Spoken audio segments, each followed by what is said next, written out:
The family of a person who entered the country illegally is trying to locate the remains of their loved one in Brooks County.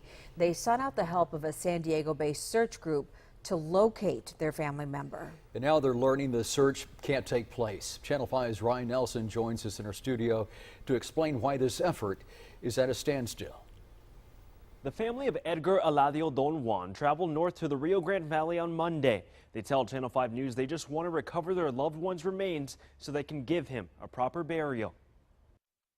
Those who enter the United States illegally hope the rewards outweigh the inherent risks. He crossed the border illegally into the U.S. near McAllen, and we can't find him.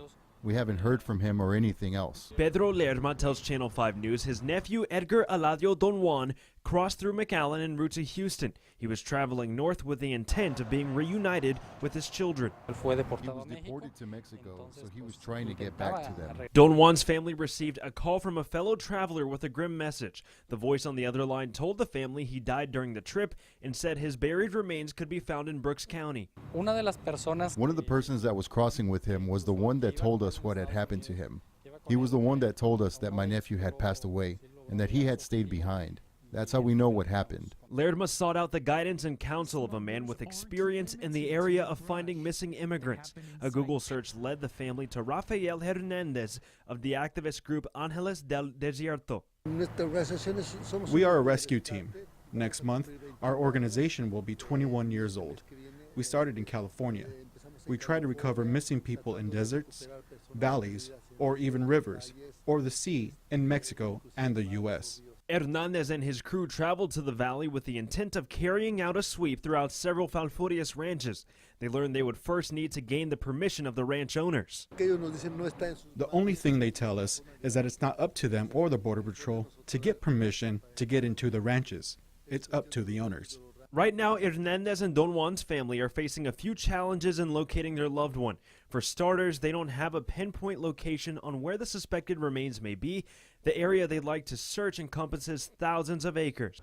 I mean, it's vast lands. You're just not going to go out there and pinpoint something. Brooks County Sheriff Benny Martinez says he contacted ranch owners on behalf of the search party. He claims they declined allowing search parties of any sort on the lands, including the sheriff's office or border patrol. The legal authority to search private lands requires a warrant. Martinez says they don't have enough information to go that route. You really have to have things in order, to get your proper affidavit, to get someone to look at, and then give you that search warrant to go specifically and look for that particular person.